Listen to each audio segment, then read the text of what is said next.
Alright, so here's the thing. I'm out working, and today I happen to need the trailer. This is my dad's trailer. I borrow it whenever I need to move things around, hay bales, whatever, just small things, small loads. Obviously, it's a small trailer. He has it set up, though, for a motorcycle rack. Let me see if I can show you. I'll just show you later. I'll give you all sorts of pretty shots. He has it set up for a motorcycle moving trailer. Well, it doesn't have a tire. Came out here, the tire's all messed up, so I can't use it today. And as I'm changing this tire, I'm reflecting a little bit on just the relationship between me and my dad and how we've bonded over motorcycles. When we had nothing to talk about, you know that awkward transition whenever you were like once a kid and you're a kid in your parents' house and you do whatever they say, and then all of a sudden you move off and you go into the Air Force or college or your work life and you have a family, and when you come back in, your parents are different, and all of a sudden you're peers, and you go through that change of what do we bond over? What do we talk about? Well, that first piece was motorcycles. I was into motorcycles at the time. My dad's always been into motorcycles, and so we bonded over motorcycles. And there was one motorcycle he would always tell me about in particular, and I don't know why I'm thinking about that, because probably I'm working on the trailer. But there was one motorcycle that we bonded over more than any other. He would tell me about a Honda 350. It was a 70s model Honda 350 that he absolutely was in love with. You're gonna have to get over the dog barking in the background. I apologize. He was absolutely in love with this Honda 350.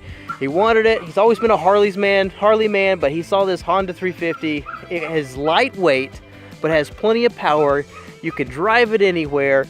Just cool bike. Anyway, always wanted one. I always wanted to get one for him. So anyway, hope that's possible one day. What's also cool is that my father-in-law, whenever he was in his early 30s, he drove a Honda 350. He absolutely loved that bike, drove it for years and years and years, and basically the stories that I hear, he would just tear up and down the road on that thing. Absolutely incredible. Well, what he did was he passed it on to his son, and his son, it was a bonding thing. So this is kind of what shows me you can bond over motorcycles. Fathers and sons can bond over motorcycles. Well, eventually there was a point of contention in the family. Jared stopped driving it, got upset, and punched the fuel tank, made a giant dent in it. Anyway, something tore in the relationship, and he didn't drive the bike again. I just kind of feel like that's kind of metaphorical over husband, fathers and sons bonding over something. It could be as silly as motorcycles or cars or whatever, and then there'd be a tear in the relationship and some sort of lasting dent or, chasm. So this was true in the case of David and his son Jared. The fortunate part to that story is that over time their relationship was reconciled through Jesus. He brought them back together.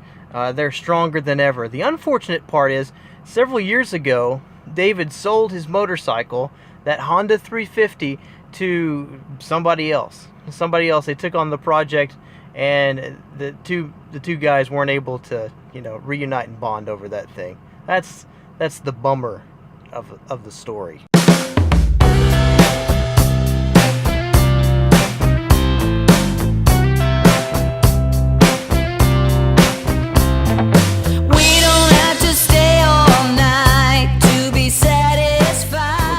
Interesting is where I know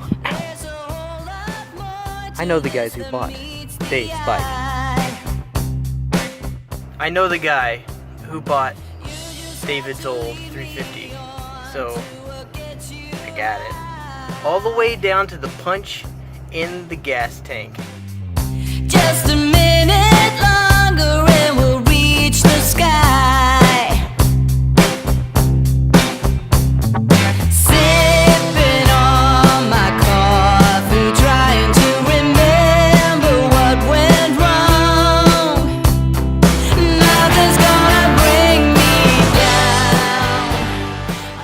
Thing.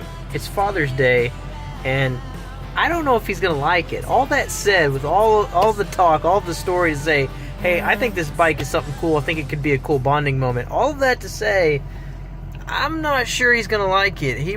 It's in rough shape. He may be like, dude, this is your deal, not mine. But I hope it's the thought that counts. I hope that Hope, Pop, that you like it. Hope that we can enjoy building this thing and bringing it back to life together. You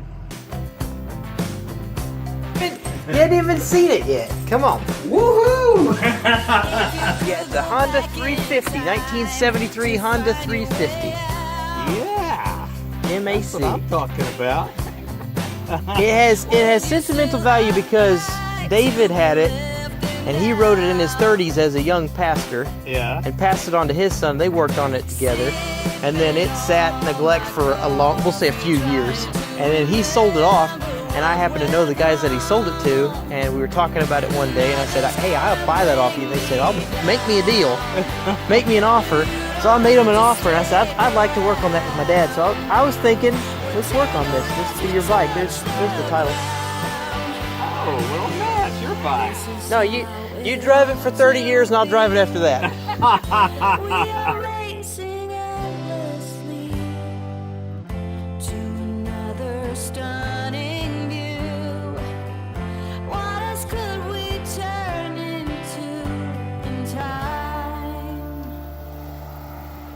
Settle down.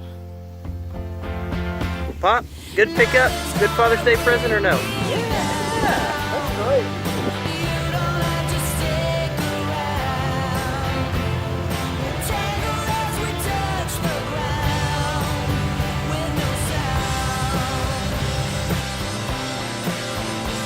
Oh, nothing's gonna bring me down.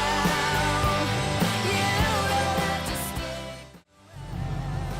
I think it's awesome that this bike gets to see another father and son bond. With no sound.